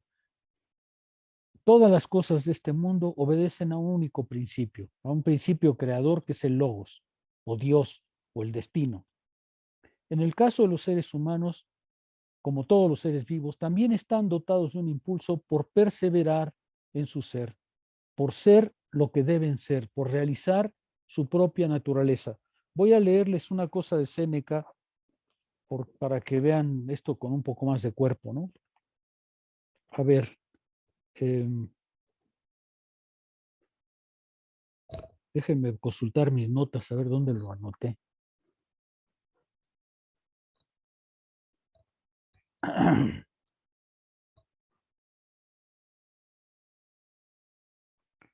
Página 261, 262. Fíjense, por andar metiendo tantos marcadores, ya la había perdido de vista. Dice Séneca, voy a leer a Séneca. ¿Cuál es la cualidad? ¿Cuál es la mejor cualidad en el hombre? Su razón. En virtud de su razón, él sobrepasa a los animales y es sobrepasado solo por los dioses. La razón perfecta es, por lo tanto, el bien particular del hombre. Todas las demás cualidades las comparte en algún grado con animales y con plantas. Por tanto, todo lo que tiene que ser alabado en él, todo lo que le sucede en él, es fundamentalmente debido a la razón, que es su peculiar bien para la perfección. Entonces, si un hombre ha llevado su razón a la perfección, él es alabable y ha alcanzado en sí mismo el fin de su propia naturaleza. Esto es muy importante entre los estoicos.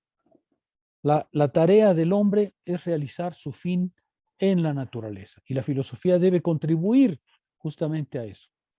El universo estoico entonces es un universo jerarquizado pero continuo, que empieza con los minerales, con las piedras, con el mundo mineral, sigue con las plantas ya tienen sensación, ya tienen sensación y por tanto perseveran en su ser. Luego siguen los animales que tienen sensación y que tienen alma.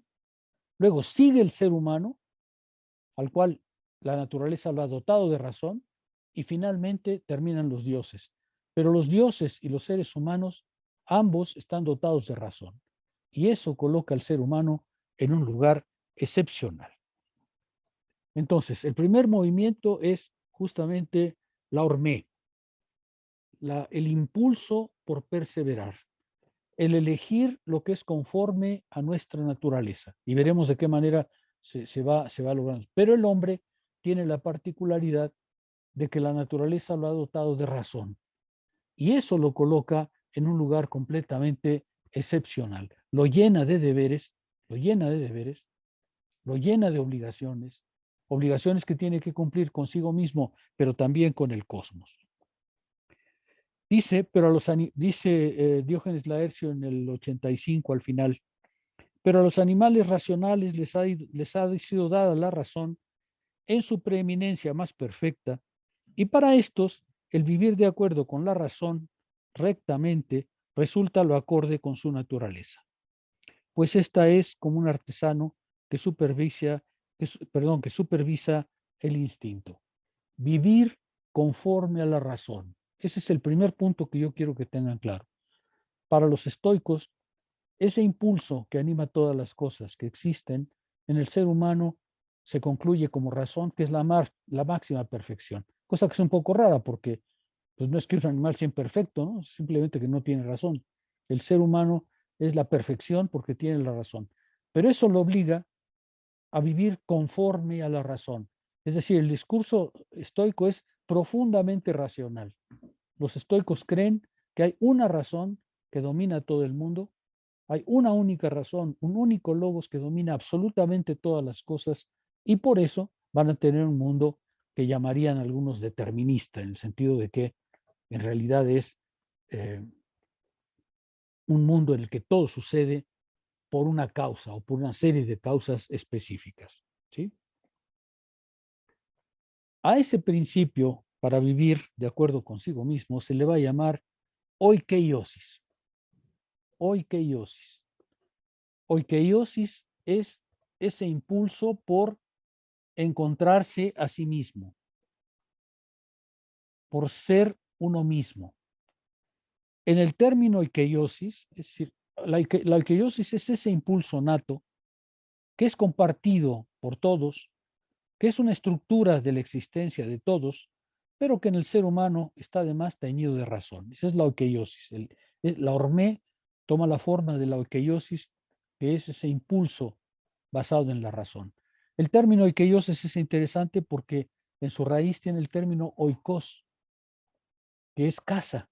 Entonces, la oikeiosis es como volver en sí, volver a la casa de uno, volver a lo que uno es en su propia casa, volver a lo que uno es por su propia naturaleza. La oikeiosis, pues, es un momento, un movimiento de sí a sí y también un movimiento de sí a la naturaleza. Oikeiosis quiere decir que todo ser quiere perseverar en su existencia, apropiarse de sí mismo y tiene el sentido de atracción, aprobación, vínculo, pero con uno mismo. Esa es la oikeiosis. Ese es un concepto muy importante entre los estoicos. Todos los seres vivos, y no vivos incluso, tienen una hormé, tienen un impulso para perseverar en su ser. En el ser humano toma la forma de la razón, lo que lo coloca en un lugar de privilegio, en esa escala de seres en el universo, pero al mismo tiempo se convierte en una obligación. ¿Por qué? Porque dotado de razón, y ahí es donde radica fundamentalmente el primer tema estoico, porque dotado de razón, el ser humano puede, mediante el uso de la razón, separarse de las leyes de la naturaleza. Separarse de las leyes de la naturaleza. O sea, para los estoicos, el ser humano es un ser de la naturaleza, pero es único, porque puede actuar o no de acuerdo a la naturaleza, y justo por eso es libre y es un agente moral. Ahora, aquí estamos en la filosofía estoica realmente, ¿no? El ser humano es parte de la naturaleza y comparte, como dice Séneca, muchísimas cosas con las plantas y con los animales, pero está dotado de razón. Y como está dotado de razón, puede separarse de las leyes de la naturaleza. Esa es su libertad, y esa capacidad de separarse de las leyes de la naturaleza es la que lo hace agente moral.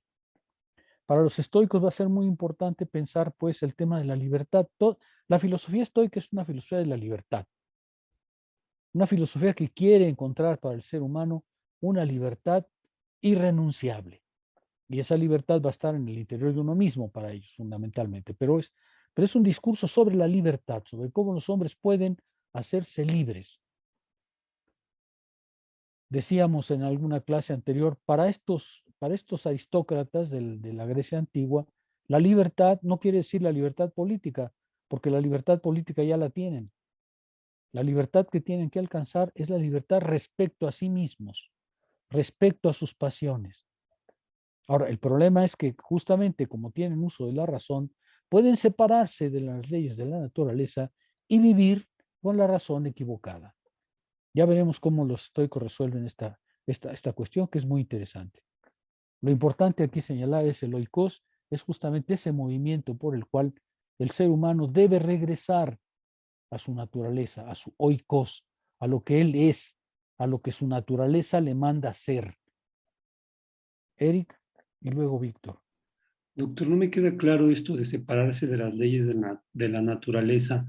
Yo tenía entendido, quizá equivocadamente, que de lo que se trataba más bien es convertirse en agente moral al interior, pues, de esas leyes de la naturaleza. ¿Esta separación qué significa?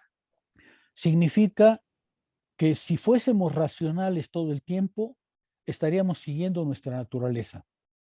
Pero no vivimos así, no vivimos así. ¿Qué pasa? Que estamos dominados por pasiones equivocadas, estamos dominados por impulsos inadecuados, estamos dominados por cosas que no son propiamente racionales.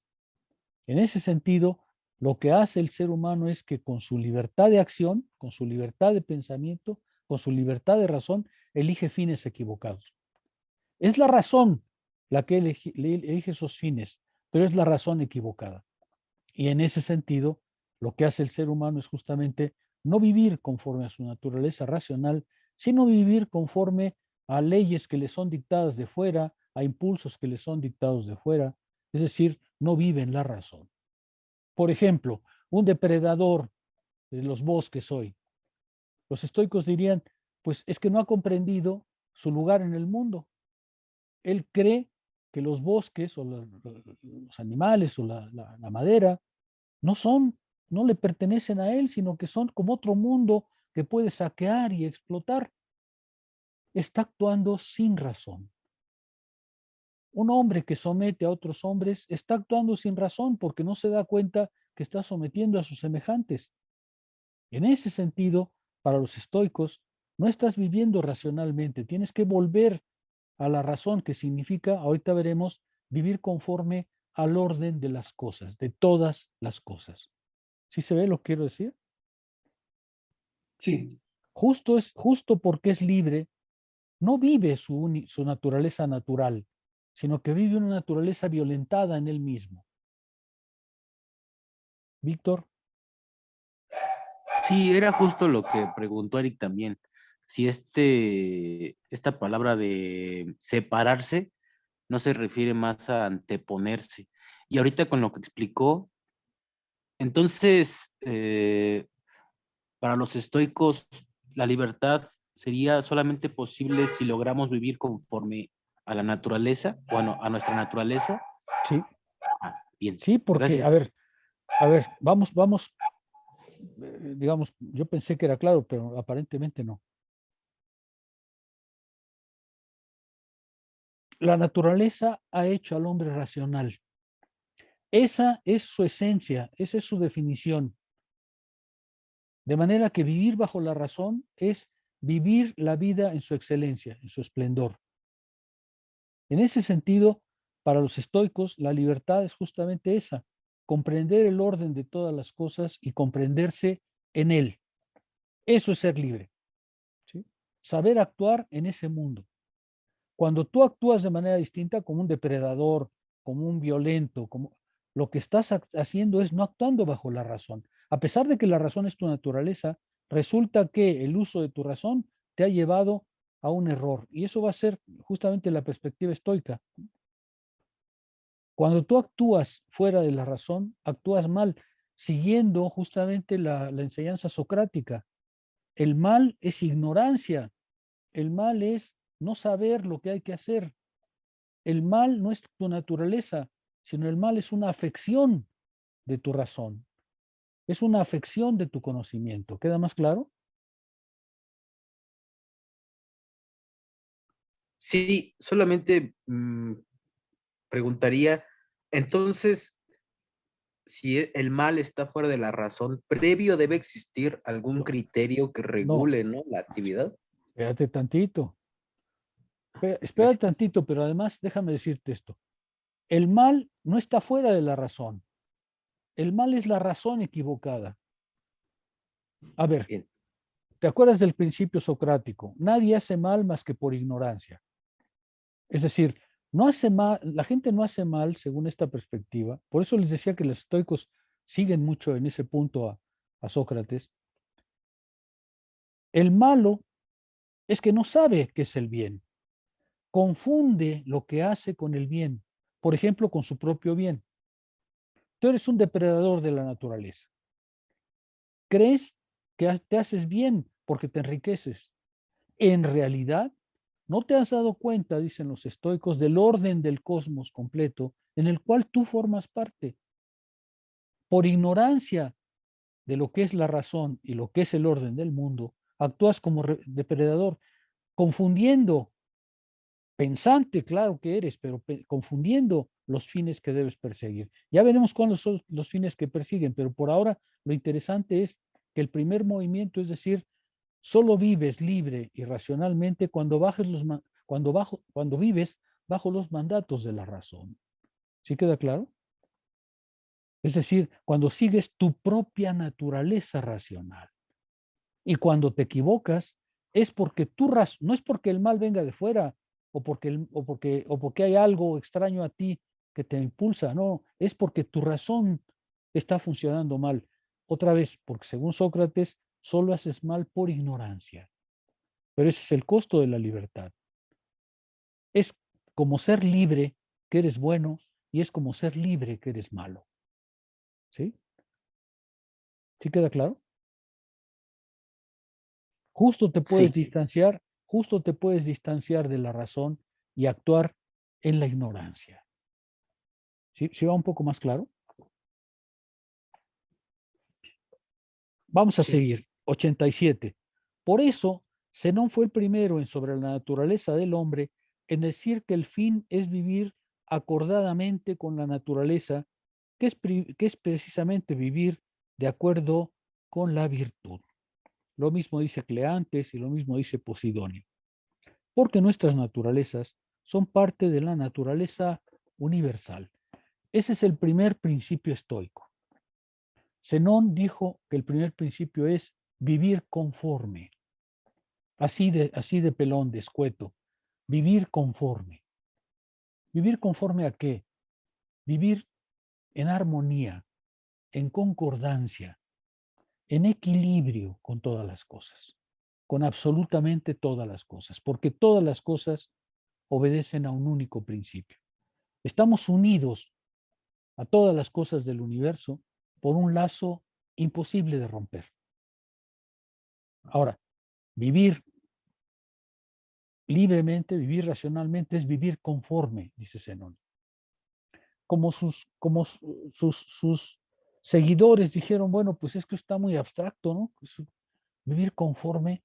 Entonces agregaron vivir conforme a la naturaleza. Ahora, vivir conforme a la naturaleza tenía dos aspectos. Una, vivir conforme respecto a la naturaleza física exterior, y luego vivir conforme respecto a nuestra propia naturaleza. El agregado, pues no agregaba mucho, porque en realidad el principio era el mismo. Vivir en concordancia, vivir en armonía. Eso es fundamentalmente lo que va a ser la filosofía estoica. Vivir acorde, pues, con la physis universal y con la physis humana, porque acabamos de ver, nuestras naturalezas son parte de la naturaleza universal. La virtud del hombre dichoso y el curso fácil de la vida es justamente vivir conforme, vivir enteramente conforme. La virtud es, pues, una disposición concorde y es digna de elegirse por sí misma, dice, no por ningún terror o esperanza o alguna de las cosas externas. En ella misma está la felicidad, la virtud, cuando existe en un alma formada para la armonía durante toda la vida. ¿Qué busca el estoico? Vivir conforme a la naturaleza toda y vivir conforme a su propia naturaleza racional. A eso es a lo que van a llamar virtud. La virtud es saber ejercer nuestra acción para vivir armoniosamente con todas las cosas de la naturaleza y para vivir armoniosamente con nuestra propia naturaleza. O dicho en otros términos, para la filosofía antigua, alcanzar la felicidad era el objetivo de la vida humana. Eso es lo que persigue el estoico. Alcanzar la felicidad, que es lo mismo que la virtud. Vivir equilibradamente, vivir en armonía con todas las cosas. Saber que en el mundo en el que vivimos estamos unidos a todas las cosas y que debemos comprender la razón de esa unidad. Saber que estamos unidos a todas las cosas y a todos los demás hombres también. Estamos unidos a todos los demás seres vivos porque compartimos un único impulso. Eso es muy original de los estoicos, ¿eh? Ellos van a ser los primeros cosmopolitas en el sentido de decir todo el género humano es igual. Eso imagínense ustedes, en el mundo griego tenía su gracia, ¿no? En el que el aristócrata era una clase, el esclavo otra clase, los bárbaros, una palomilla por allá no se sabe dónde, que hablaban no se sabe qué. Y en cambio los estoicos son los primeros que dicen, mire, todo ser humano, no importa el color, no importa la raza, no importa la lengua, no importa el género, no importa las características físicas, es un ser racional y está dominado por la razón. Su naturaleza es ser racional. Y entonces el estoico se va a formar justamente el propósito de vivir acorde con ese orden universal del cual forma parte y que tiene que reconocer para poder actuar conforme, para poder vivir conforme. ¿Sí? Vean ustedes, este principio es muy abstracto, yo lo reconozco, porque claro, decía Víctor, bueno, ¿y qué quieren exactamente? Ahorita todavía no lo sabemos, lo sabemos un poco más adelante, pero ahora lo que están diciendo es, la ética consiste en saber actuar en un mundo que está, en el que las cosas están todas vinculadas entre sí y que tú tienes el privilegio de la razón para saber moverte equilibrada, armoniosamente, conforme, concorde a la naturaleza y a tu naturaleza. ¿Sí? ¿Sí queda más claro?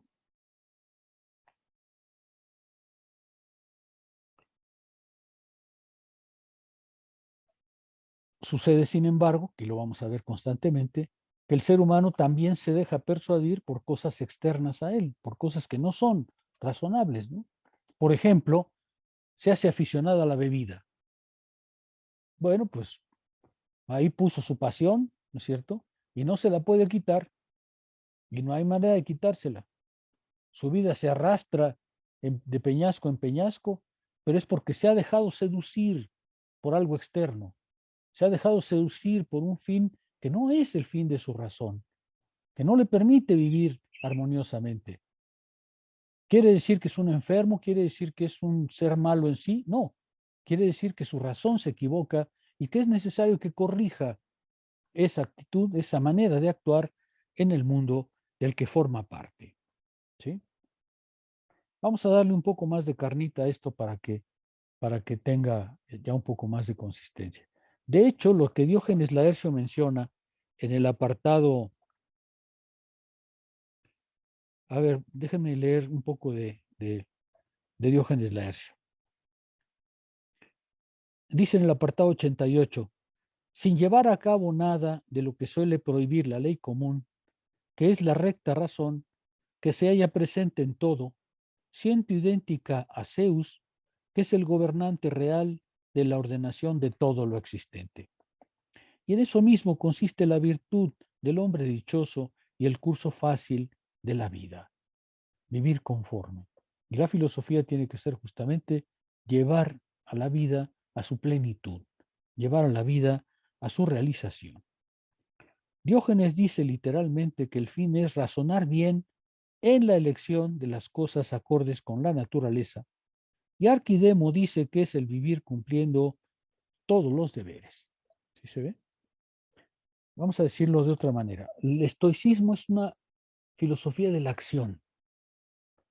pero de la acción en un mundo ordenado, en un logos que debes comprender como ser racional que eres para vivir conforme, sin violentar a los demás, sin violentar tu propia naturaleza. Es un racionalismo muy fuerte, ¿eh? Los antiguos decían que el sistema estoico está tan bien armado que si le quitan un pedacito se derrumba todo, porque está muy bien estructurado. Es una filosofía de la libertad que se alcanza justo por vivir acorde con la naturaleza y con nuestra propia naturaleza. En un orden que tiene un cosmos estructurado, un logos que anima todas las cosas, un principio creador de todo lo que es, que el estoico quiere conocer, respetar para saber actuar. Ese es el primer acercamiento necesario, indispensable para comprender la doctrina estoica. El estoicismo es una doctrina de la libertad, nada más que hay que ver cómo se puede ser libre en un mundo que ya está. Que aquí los estoicos no son como Kant, ¿no? Es decir, pues abstráete de la naturaleza, obtén tu autonomía y dentro de ti lo vas a resolver. Los estoicos dicen, no, tú eres un ser de la naturaleza, no vas a poder impedir eso. Tienes que vivir racionalmente, pero no es una consulta que tienes que hacer a ti mismo, es una consulta que tienes que hacer al orden de las cosas, de todas las cosas. ¿Sí se ve? ¿Queda un poco más claro como principio, como inicio? Esa es justamente la virtud, la perfección de la vida. La virtud es la arete, que se puede, que en el, ¿te acuerdan que en el griego clásico, antes de los filósofos, era la excelencia, la arete? Esa es la virtud, es la perfección. Alcanzar la perfección en la vida. Alcanzar una cierta perfección en la vida. ¿Sí queda un poco más claro? El principio es abstracto, vivir conforme, pero en realidad describe bien lo que Zenón quiere decir. Unirse a la naturaleza como un todo, comprender el orden de las cosas, para que nada en este mundo te sorprenda, te lleve por un camino equivocado. ¿Sí? ¿Sí se ve? ¿Alguna pregunta?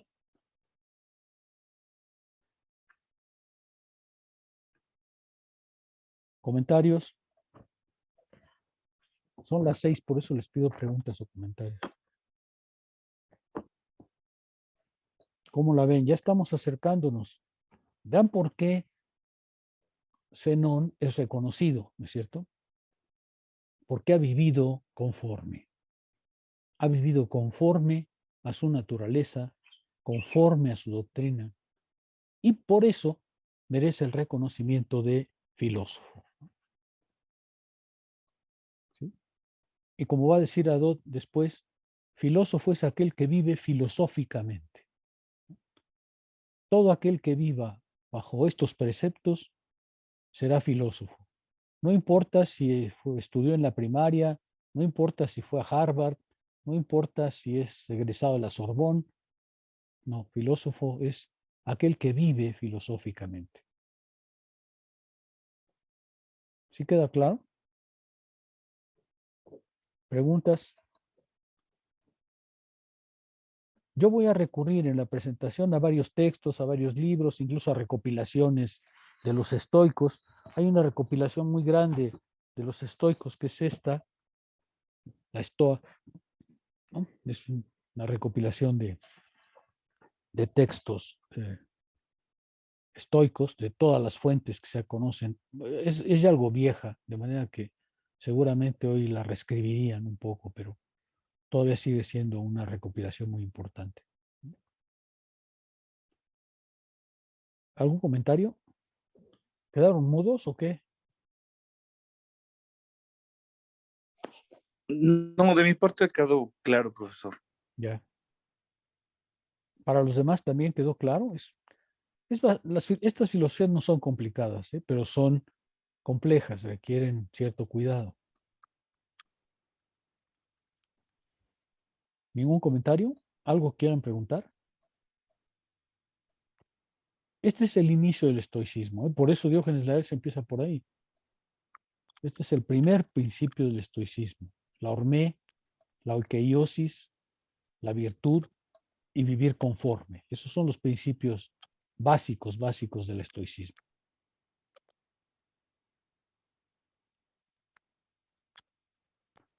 ¿Ningún comentario entonces?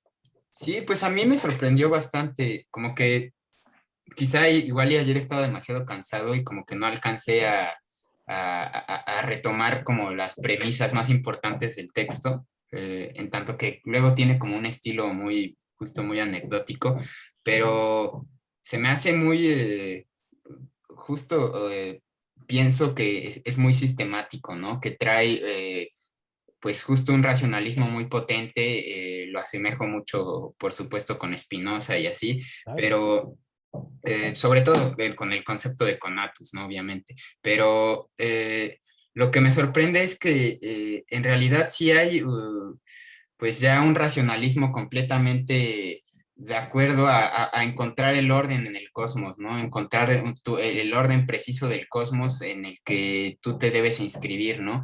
Y creo que pues ese tipo de filosofías ya muy cosmopolitas, justamente como hemos remarcado, que se guían por el principio de la recta ratio, pues nos demuestran cómo también viviendo como seres racionales podemos alcanzar pues la beatitud, ¿no? Completa, una contemplación, ¿no? Esta idea de la felicidad como contemplación del orden en el que nos inscribimos. Eso me parece una idea, pues, muy tranquilizadora a momentos, ¿no?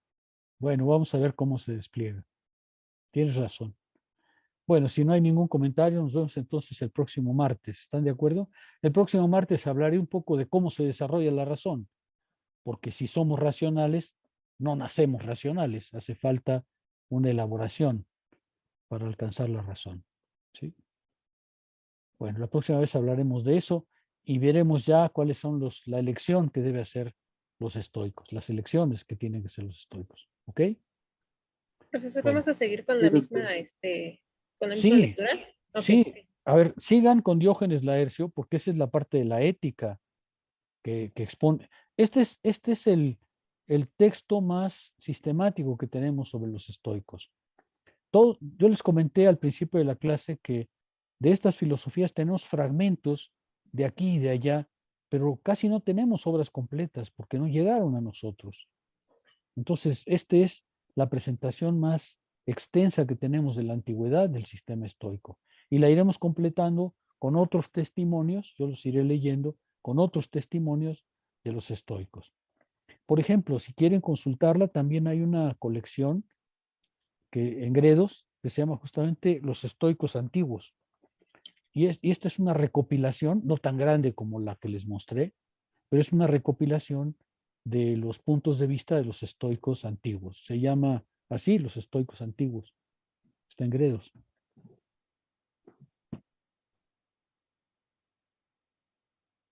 Me pareció que era más interesante Diógenes Laercio porque es más apegado a la antigüedad, ¿no? No es nada más.